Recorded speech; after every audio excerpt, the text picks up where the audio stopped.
provided a really important foundation. The community was completely galvanized, very rich in spirit. It really entrusted a lot of faith and confidence that you could truly do and be whatever you wanted to be.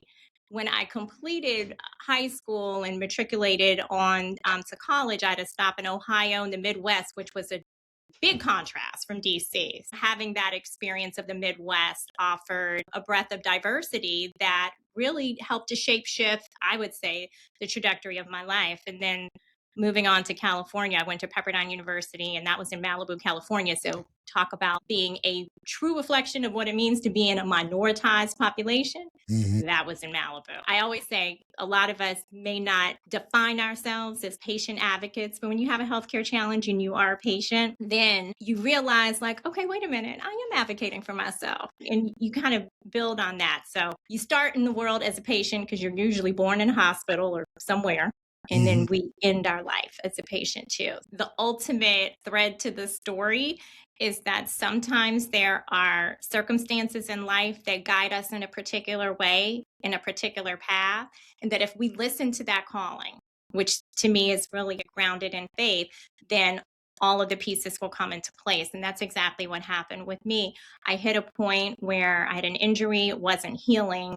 And I said, I think the environment that I'm in is not conducive to my well-being, is something that needs to shift. And that's when I sunset my corporate America experience as an employee and launched my liberation experience as a firm owner. So it was necessary for me to embrace my own wellness in order to be a strong advocate for others on their healing journey. I launched in rural America. The irony, because now everybody's talking about rural America. I launched in rural America in frontier communities, which is a term and a word that very few people use. These are extreme rural communities, meaning that there is a healthcare facility that is farther than 75 miles frontier to really be able to get care. And so by being Black in frontier communities, people have a tendency to remember you. Right. And so I was very fortunate to go to New Mexico, Utah, on the Mississippi Delta, places that had great underserved, disparate issues, and leave an impact and a mark doing some public health work on a grant. And that then allowed me to continue to build on. Most of the work that we do is solution oriented. We have metrics and impact to deliver.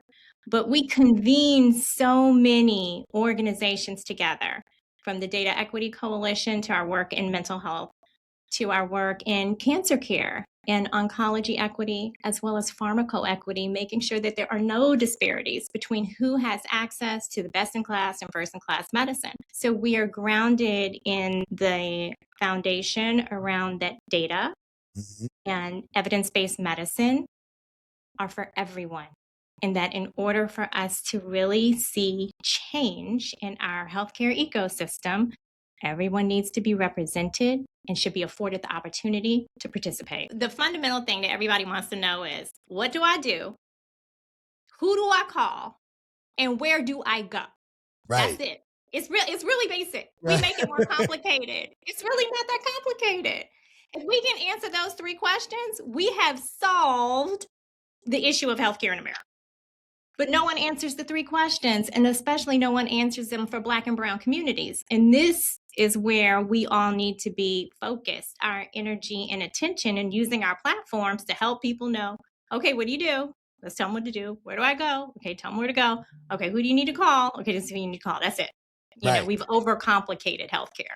I want to see more Black people serving on hospital and health system boards of directors. I think our greatest service to transform what is happening is our power to do that.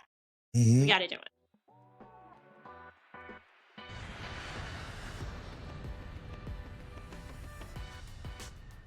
Welcome to Prepare For Takeoff. I'm the creator and host, Cyrus. We're the podcast dedicated to amplifying Black excellence. Every week, we sit down with a proven professional or rising entrepreneur. This week, we're sitting down with founder and principal of Lancco Partners, Courtney Lang. Courtney, what's going on? Hey, Terry. Great to be here with you today. Thank you. Thanks for taking some time out of your busy schedule to sit down with us, to allow us to unpack your journey and just give our viewers and listeners the opportunity to see how and why you're the epitome of Black excellence.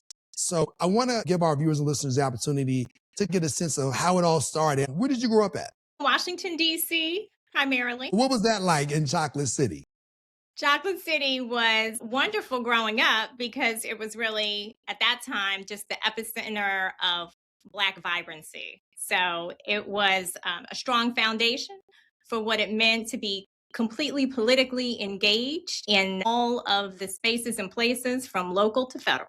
Realizing that DC can have a false reality of what the world actually consists of. Because if you're in DC, the people that are your neighbors look like you, maybe the people that police the community look like you, the mayor looks like you. And then when you leave DC, you go to other parts of the country, like, wait a minute, I'm truly a minority and I'm looking for people who look like me. What did that do for your psyche, for your spirit, once you entered into adulthood as it relates to growing up in a place that's so rich in history?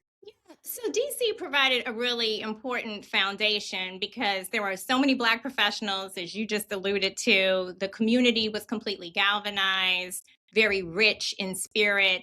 It really entrusted a lot of faith and confidence that you could truly do and be whatever you wanted to be. When I completed high school and matriculated on to college, I had a stop in Ohio in the Midwest, which was a big contrast from DC. So to your point, where everyone looks like you, everyone did not quite look like me in Ohio. Not that everyone looked like me totally in DC, but having that experience of the Midwest offered a breadth of diversity that really helped to shape shift, I would say, the trajectory of my life. And then moving on to California, I went to Pepperdine University, and that was in Malibu, California. So talk about being a true reflection of what it means to be in a minoritized population. That was in Malibu. But again, it creates a great tapestry. How were you able to navigate and how did you have to adjust your mindset as far as going from DC to Ohio to Malibu? As you mentioned, those are two distinctively different experiences than what I'm sure what DC offered in your childhood. Yeah, I mean, everything is a build, right? So, the progressive exposure to different areas of the country really helped me to kind of have better context for different populations and how people live and the vast differences or now disparities by which people live, not just socioeconomically, but just from a political persuasion, just understanding sort of the nature of geographic spaces and how drastic contrast we have in the spaces that make up these United States. So it really was a great opportunity to give me more balance and perspective that really was the stepping stone for how I ended up matriculating in my career in life with that kind of groundwork, framework, understanding that's really foundational to where I am today as an advocate for various populations. Once you finished your studies in Pepperdine, did you return back to DC? I did. I did. It was a little bit of a detour. Went to law school, went back to Ohio for law, and then came back to DC. And now that's 25 years ago, right? So, yeah, it's been a journey. To say education and it being the foundational piece that you were able to build upon, that's an understatement. Did you always know you wanted to go to law school? Did you set your sights on Pepperdine at an early age, or did that just all happen organically? No, that kind of happened organically. I departed DC, my family moved, completed high school in Ohio, but there were circumstances that generated where I wanted to be in a different space or place, away from the Midwest experience and have a little bit of a West Coast flavor. And that was really a defining moment. I had experienced a little bit of a healthcare challenge, and Pepperdine was the perfect space that allowed me to heal, that allowed me to be in a more intimate university experience. Student teacher ratio was 11-1. So I was able to get my education, heal my body, understand the world in a better way, and then return back from whence I came and kind of bring that understanding with me. So I didn't know that I wanted to go to law school at that time, but what I did know is that I began the journey of advocacy at that time. Right. And so, I always say a lot of us may not define ourselves as patient advocates, but when you have a healthcare challenge and you are a patient, then you realize, like, okay, wait a minute, I am advocating for myself. And you kind of build on that. So you start in the world as a patient because you're usually born in a hospital or somewhere. And Hmm. then we end our life as a patient too. So I'm just amplifying what that means during that journey, just real world, firsthand perspective that Hmm. brought me to this space and place. Being an advocate, not just for ourselves, but for people in our community as a whole is huge because we've had other guests on our show where they talk about the disparity as far as the treatment that we receive in the healthcare profession.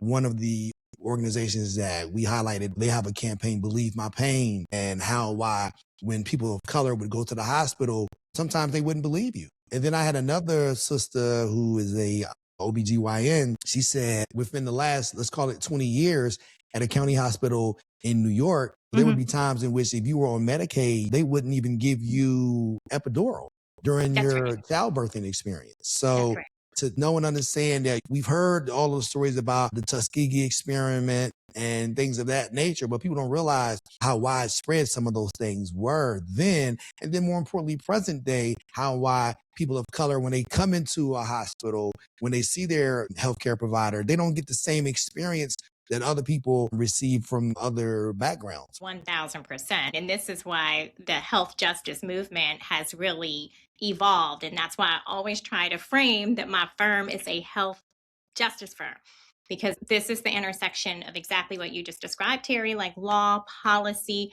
Where does medicine intersect with community? And where do we galvanize those voices to really create systemic change so that everyone has a positive experience within the system of care and that it's more equitable? Right. So now when you came back to DC after law school, what did you find yourself doing professionally? So at the time, I was working for the biopharmaceutical industry in a federal role, running public affairs for a number of different constituencies. Our focus primarily was mental health. We also were doing some diabetes advocacy and also community health, just generally.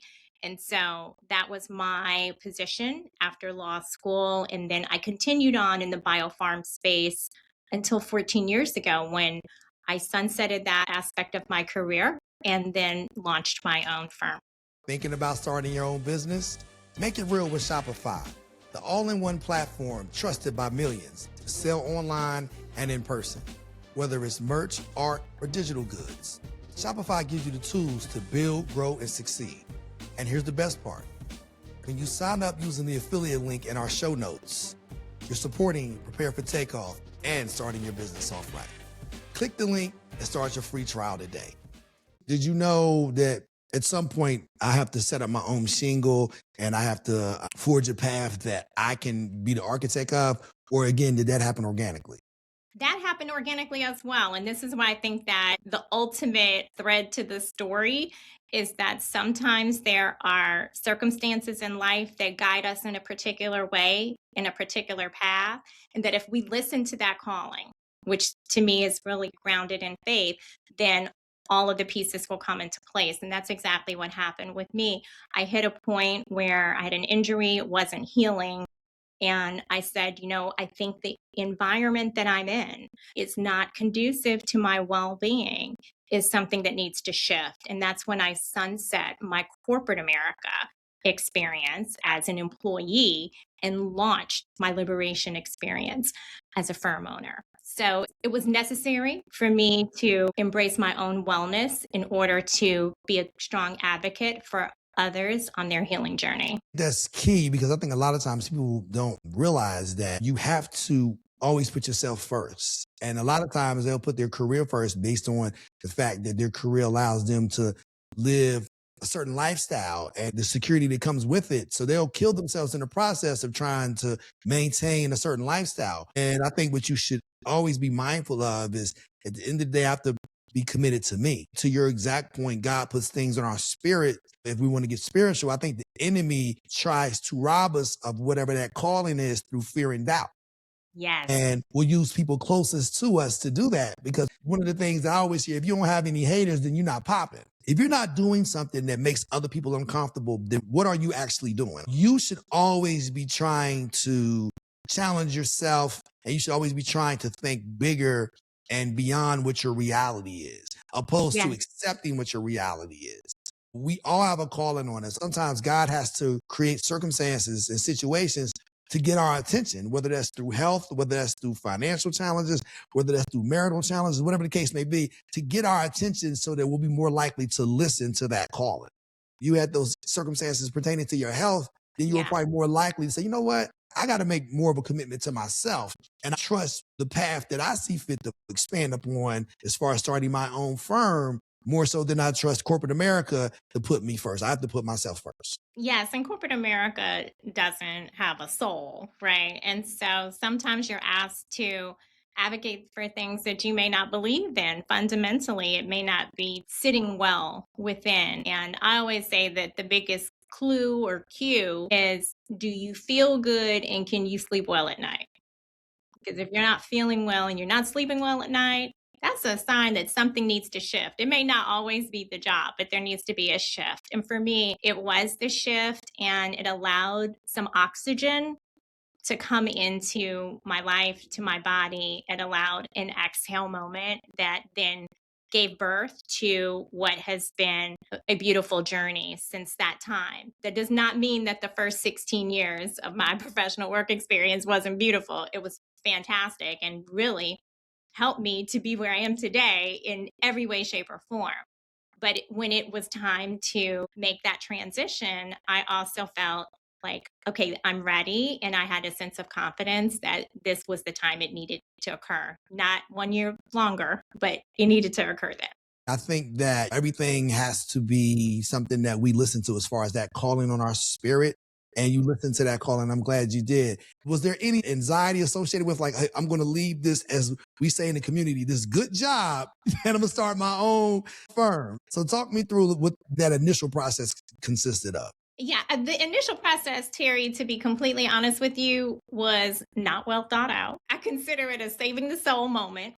I Okay. thought it was temporary. I knew I needed to do it. And I said, well, I can do this for a little while. I really thought maybe 2 years, maybe 3 years. I can do some campaign work on the side. My background is in poli sci.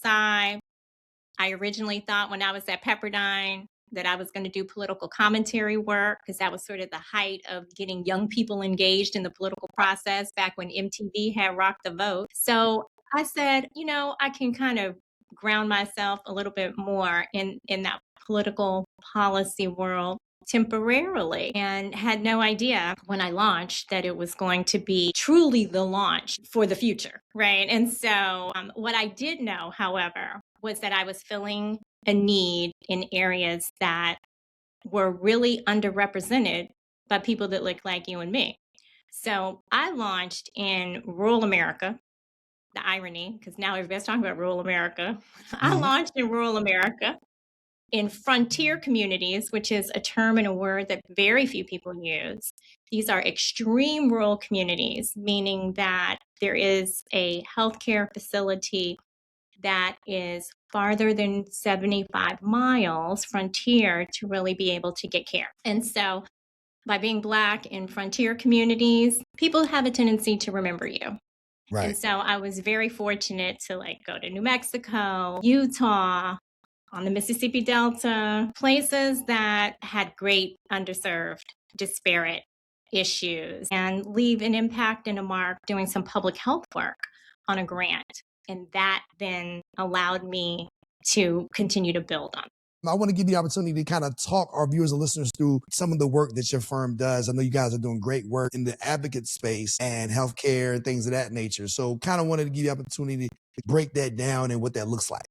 Certainly. So we work in coalition building. We support patient advocacy groups, provider associations, and civic and social justice movements, really grounded in truths around policy, equity, and social change. So this is the humanistic aspect of what it really means to dive deep into what the community needs are, do those assessments, and then come out on the other side with creating a win-win between private and public sector stakeholders. So most of the work that we do is solution oriented. We have metrics and impact to deliver, but we convene so many organizations together, from the Data Equity Coalition to our work in mental health, to our work in cancer care and oncology equity, as well as pharmacoequity, making sure that there are no disparities between who has access to the best in class and first in class medicine. So we are grounded in the foundation around that data and evidence-based medicine are for everyone. And that in order for us to really see change in our healthcare ecosystem, everyone needs to be represented and should be afforded the opportunity to participate. I think it's imperative that people who look like you are doing that advocacy work as it relates to saying, hey, let me better educate you on the resources that are available to you. Because sometimes it's all about the messenger, right? So the message may be great, but if I can better identify with the messenger, I'm more likely to receive the information. The fundamental thing that everybody wants to know is, what do I do? Who do I call? And where do I go? Right. That's it. It's really basic. We make it more complicated. It's really not that complicated. If we can answer those three questions, we have solved the issue of healthcare in America. But no one answers the three questions, and especially no one answers them for Black and brown communities. And this is where we all need to be focused, our energy and attention, and using our platforms to help people know, okay, what do you do? Let's tell them what to do. Where do I go? Okay, tell them where to go. Okay, who do you need to call? Okay, this is who you need to call. That's it. You know, we've overcomplicated healthcare. Right. Sometimes you have to make that message as digestible as possible. How can we simplify it to A, B, or C, X, Y, Z, 1, 2, 3? And the way you was able to do that was very spot on. Because sometimes when something seems to be too detail oriented, then people see that as like, oh, that's complicated. I'm good. And another thing that people don't realize is that if you make something complicated, rather than sometimes them having enough humility and saying, I don't understand, so let me talk to people who can help me understand, they'll dismiss it. Like, I don't know what she's talking about. She tripping. Like, I can just go to the urgent care. They always hold me down. I'm good. Yeah. But I realize, that's not it. Right. We advocate for hospitals over here. We don't because the urgent care ultimately is going to send you to a hospital, really, unless, you just need a Band-Aid. So yeah, we're grounded in hospital-based advocacy because we want you to get the best in care, right? And to your point around trust, I mean, I love that you said that, because that to me is one of the areas that we really need to focus on and help to build that relationship more intimately connected to community, with community trust in hospitals, health systems, and providers. But that's exactly why, and hopefully your audience will take this as like one of my pearls that I always say, you must serve on a local hospital board. And people are like, well, why? Because somebody will need you. And you literally will be the conduit to save their life. So I want to see more Black people serving on hospital and health system boards of directors. I think our greatest service to transform what is happening is our power to do that. We got to do it. I agree. And I found myself in that similar position not that long ago. My father, he went to a local hospital in West Virginia, and I won't put him on blast, but it's a hospital that we tend to have them stay away from based on what their prior experiences have been there, as well as what the opinion of the community is as far as people who do go there. So, but it's closer to where they live at. So, I went there because to go all the way downtown, I'm like, why did you go there? And then I'm the kind of person that, to your point, I'm very solution oriented, and I don't care like what feathers I ruffle in the process. I'm going to get a solution that's in the best interest of those who I'm advocating for. Similar to, I'm sure, as you see fit to do yourself. My father went to the ER, and he was there from, let's call it 4 or 5 in the afternoon. He didn't get pulled into the back until 1 in the morning. My dad's 91 years old. My goodness. So it took someone else in the family to call me to let me know he was even at the ER. So then that was problematic. Like, why didn't you let me know? Because they know that I'm going to start making phone calls, ruffle some feathers to get solutions. But as far as to make certain that that's not his reality. Well, fast forward, I happen to have some resources at my disposal as far as the people that are in my network. And the state representative in that area happens to be a fraternity brother of mine. And I made a call, and he said, it just so happens we had a meeting with that hospital. And he put me in contact with the CEO of the hospital. That's right. And then next thing you know, I'm talking to the CEO, letting them know the situation. Moving forward, he's like, listen, just call me directly. That's not going to happen to your father. Call me directly. We are trying to make the necessary adjustments to make certain that this doesn't happen, not just for your father, but for other patients. But here's my phone number. Call me, text me. And moving forward, every time my dad go, hey, what's up? Okay, we got him. So imagine if he didn't have someone to advocate for him in that capacity. Exactly. He'd be lost in the sauce. We have to hold the systems that hold us accountable. We must hold them Absolutely. accountable. And your story is not unique. Your dad's story is not unique. Yeah. Unfortunately, I mean, it breaks my heart every single day. I hear story after story. But the best way to transform that is doing exactly what you do. We have to really dive deep into our networks. Call us. You need help. Absolutely. Right. We're happy to raise the noise when needed, but it really is. I do want to encourage, in addition to your cell phone number, Mr. CEO, we really need to make sure that there's some representation on your board of directors, and I'm happy to serve in that capacity. I mean, this is how I started board service within the hospital and health system network. Mm-hmm. Yeah, now that's Yeah. great, because I think a lot of times, especially from my mom and dad's generation, my mother, she grew up in coal country. And even though her teeth are immaculate, the first probably 21 years of her life, she never went to a dentist. So now when me and my siblings were coming up and we went to the dentist, my mother never saw fit to kind of challenge the findings of the dentist. Now my mom is on it. When we were children, still at 83 years old, she's on it. She's brushing her teeth twice a day. She's flossing, all of the things. Yeah. So every time Courtney B went to the dentist, he has a cavity. He has a cavity. I'm like, wait a minute. Now, how are we, always having cavities? And my mom brushes our teeth and instructs us how to brush our teeth twice a day. So then when did we come to the realization, as far as I'm concerned, the dentist was running game? Once we became adults. So now we had a different experience, and I wasn't nearly as diligent as my mother as an adult, and I never had those same findings as an adult. So not only, going back to my earlier story, not only did we always have cavities, but he didn't use Novocaine. Now, mind you, we're children. Oh my And he goodness. says, oh, the cavity's so small, I don't need Novocaine. Just raise your hand when the pain, Real pain. Yeah. And we're raising our hand. He's like, hold on, I'm almost finished. Like, we experienced that in our childhood to the point that once I became an adult, it took me probably about 10 years before I actually started going to the dentist. So I say I like to say that I'm certain that my experience is not something that other people's experience in the community, whether it's a dental professional, whether it's a healthcare professional, as far as in the field of medicine. And I think, people that are out there doing this good work that you're doing, it allows us to understand, listen, you can't allow one bad apple to have you stray away from the fruit stand. You know what I'm saying? That's a bad apple. There's other apples that you can find, and we want to help you find them. Yes, we do want to help you find them, and we do want to hold those bad apples accountable. This is the justice aspect of healthcare, right? So again, I mean, the oral health narratives that we have heard, like yours, heart-wrenching.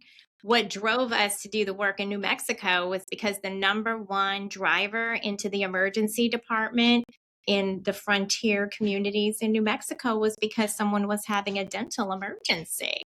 So the pain was so excruciating, right? It drove individuals into the ER. But once they were there, we were then able to capture people to get cardiovascular check, to get a diabetes check, to better assess their overall health status, because so many people had had a traumatic experience. Because quite frankly, the people, they didn't look like us. They did not reflect Black and brown communities, even though that's who they were serving. Let's be clear what the population of New Mexico looks like. Okay. Right. So if you don't see yourself in the system of care and you have a negative experience, oh yeah, you're not going back. Because why are you Right. going to go back? Hmm. And so this is part of the why. When people are like, well, why are you doing what you do? Well, because it's necessary and it improves the well-being of humanity. And Hmm. ultimately, that is the calling. What's some of the pushback from the healthcare providers as far as when you come to them and say, well, these are some of the experiences that the people that we're advocating for are having? What is their initial response to the work that you're doing in these communities? Well, typically we work in coalition and in communities. So we're working as a collective versus like a one off, right? Okay. So there's always strength in numbers. So it's not just me one on one with a provider, but it's me in a community of 50 other organizations, right? So it Right. feels different, right? When you're having conversation that's holding you accountable and you have an arsenal of individuals and advocates and stakeholders behind you, that changes the perception. And this is where we want to really impact the policies so that it empowers the opportunity to intervene when there are bad actors, right? We're trying to Hmm. neutralize that experience and really create a safe space so that equity in healthcare is not something that's adjacent to the system, but is the requirement of the system. So despite all this nonsense that's going on, politically, we are above the fray, right? Because this is fundamental to what it means to have the right to health, period. Fundamentally, the UN Charter on Human Rights. We are invoking that spirit day in and day out. This is what we are called to do, and our process is to hold that truth accountable. That accountability piece is key, especially when it comes to Black and brown people. We have to have people like yourself out here on the front lines. And that's a very good point you made. There's strength in numbers. If it's just you, they'll probably be inclined to dismiss you. Oh, okay. Yeah, sure, it happens. But when you're 50 deep saying, It no, wait feels a minute. different. It feels different. They're like, okay, It wait a minute. feels different. It feels Yeah. different. But we also like to encourage people to write their stories. We encourage individuals in community to write op-eds that expose what has happened and to also bring a better light to systemic change. And so these are pathways where we can use communication vehicles. People amplify things on social media, but we try to go back to additional grounding around an opinion piece about some legislation. People think like, oh, well, it doesn't matter. It always matters. Mm-hmm. Your voice always matters. If we can get you to testify at a subcommittee hearing or weigh in on a public comment, we will do that because when you look around, you collect these kind of oral histories and narratives, but a lot of times we don't always have that political pull through to Right. really be able to make that ultimate impact and difference. And that's where we want Black and brown communities to lean in. As far as engaging people in the political landscape, are you in communication with these individuals and you come in as a collective of 50 saying, hey, listen, these are some of the things that your constituents are experiencing? Yes, we try to advocate through education, issue-based education. What do some of these policies mean? They dismantled Medicaid. Okay, so how does that impact us? And why does that impact like everyone? Even if you're not a recipient of Medicaid, it still impacts you because it's the spine of the healthcare system. So once you take the spine away, what happens? Can't That's a stand good up. point. Can't That's a stand good up. point. You don't have no spine, you can't stand up. Healthcare Right. can't stand up without Medicaid. So when you're dismantling things, what's the impact? And so we are issue-based advocates, try to amplify the education. It doesn't have to just be federal, but really to drill it down locally, right? Everything is state and local level. And then who are the organizations, who are the light bearers, who are those individuals that have the greatest influence that really can help to make a difference around this narrative, right? They shifted the federal, they put more of a burden on the state. So now what? Well, every time there's a problem, that means there's an opportunity. Right. Depends on how you look at it, right? So this is our time to lean in with our whole self at the state level. We got to put pressure on the county. We got to put pressure on these cities. And we got to put pressure on these state elected officials to make sure that they are really doing their job to represent us. And that's kind of where we try to architect, to use your word, a framework that is digestible so that no one feels that the politics of healthcare or issue-based advocacy is away from them, but they are truly a participant and they are a part of the process. This episode of Prepare for Takeoff is brought to you in part by Riverside, the platform that I trust to record studio quality podcasts right from my laptop. With Riverside, I get crystal clear audio and 4K video. Plus, it's super easy to use. Whether you're a beginner or a pro, Riverside helps your podcast sound amazing. Try it out for yourself.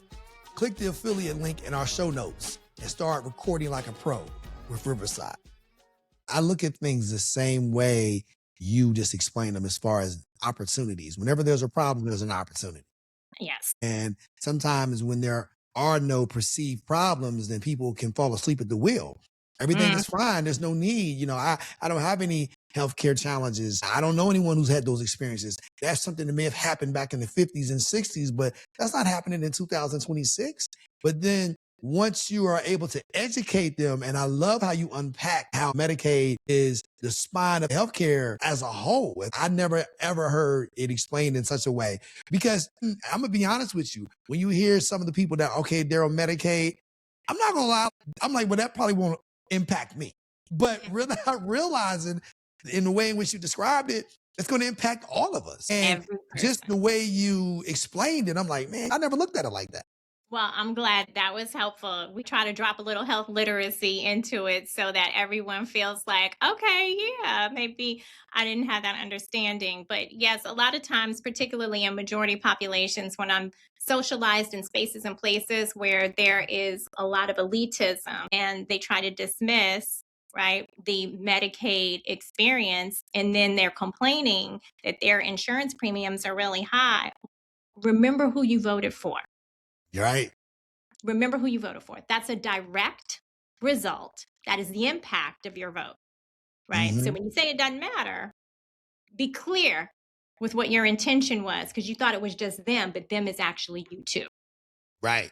We're experiencing that with the gas prices. I'm voting for this person based on how they want to make America great again, when we realize that our experience has never been great. But nonetheless, history is repeating itself, because even back in the 50s and 60s, some of the politicians would say to other people who were voting a certain way, like, you're voting against your own vested interests.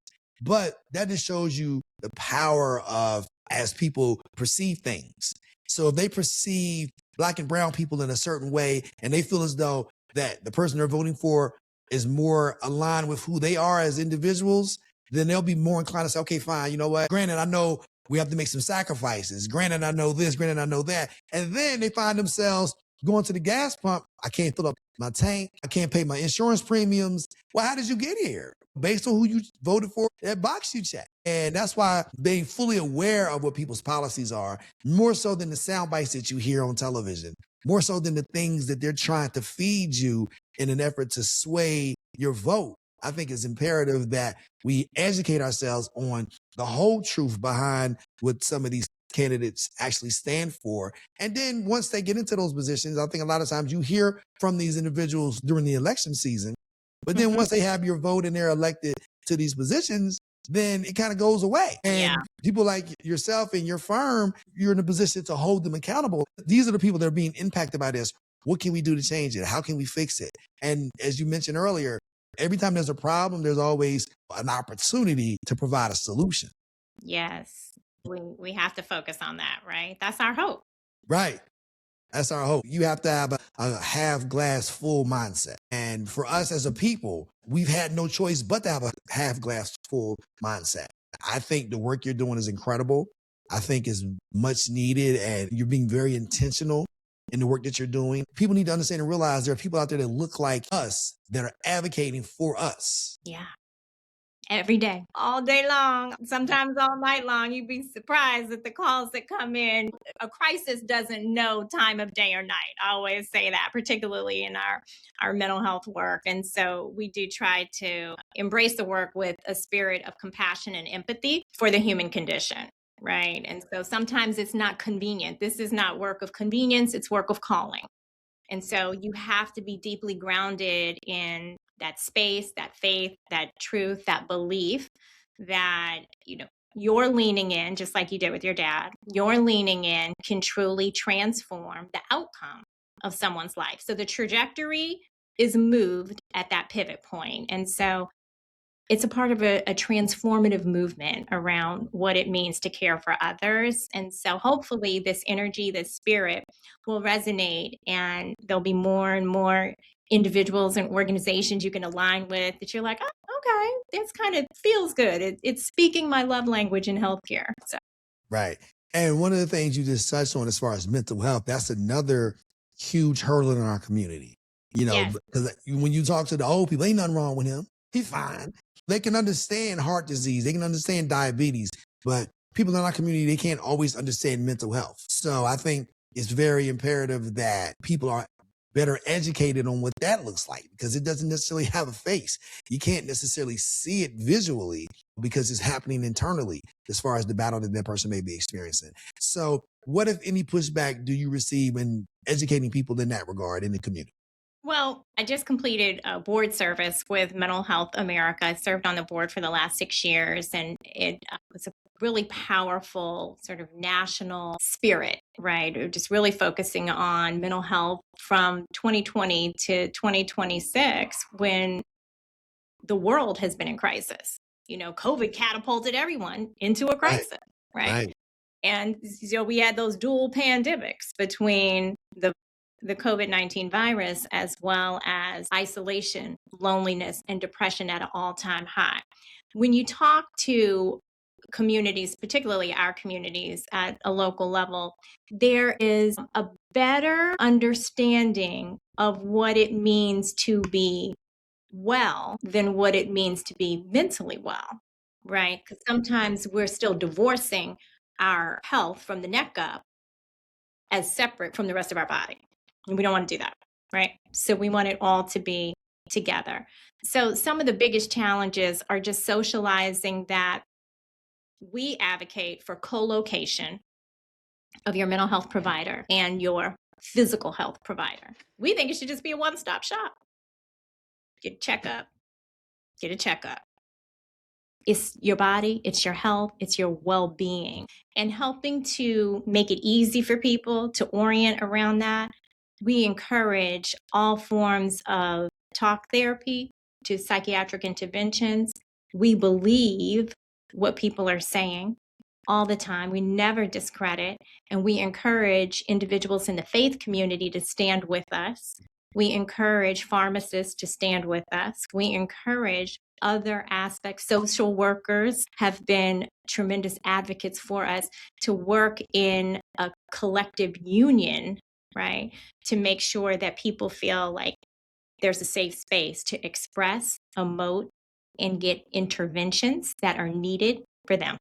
And I'm so glad you mentioned the faith-based community, because a lot of times I feel as though people can hide with some of these situations and circumstances, how they may manifest in their lives, and they can hide in the world of spirituality as it pertains to, oh, that's the enemy dealing with these demonic forces. And I'm hearing whether it's voices, and I'm talking to this person, talking to that person, without realizing that this person may be having a psychiatric episode, but they frame it in a way that people can make sense of in the faith-based community. And that's somebody that may be in need of some treatment. And a lot of times we don't want to hear that. And if someone is having some of those ailments, the first place they'll tell you to go is go to church. That's nothing but the enemy. Go to church. And the preacher, that's not something that he's well versed in as far as his understanding of that. I'm not saying that you don't go to church, but you go to church, but you also go to your local healthcare professional.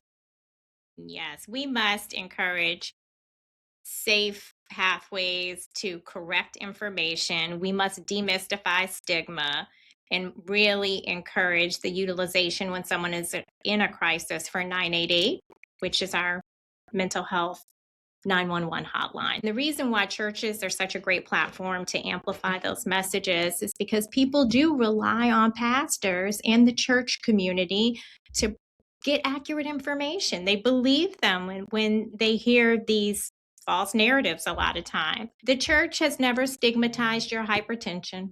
The church has never stigmatized your sugar or your diabetes. The church don't stigmatize a cancer diagnosis. They pray for you. It should be the same when you're depressed, you have a diagnosis of anxiety, you have serious mental illness, there should be no difference. We should embrace and direct. What do I do? Who do I call? Where do I go? Keep it simple. I love that. I love that. Well, Courtney, it was a joy to have this conversation with you, and you're truly the embodiment of Black excellence. So, as we close out our conversation, I wanted to give you the opportunity to leave our viewers and listeners with 3 things that you feel will help them prepare for takeoff. First thing, know your pearl. I always try to wear a pearl.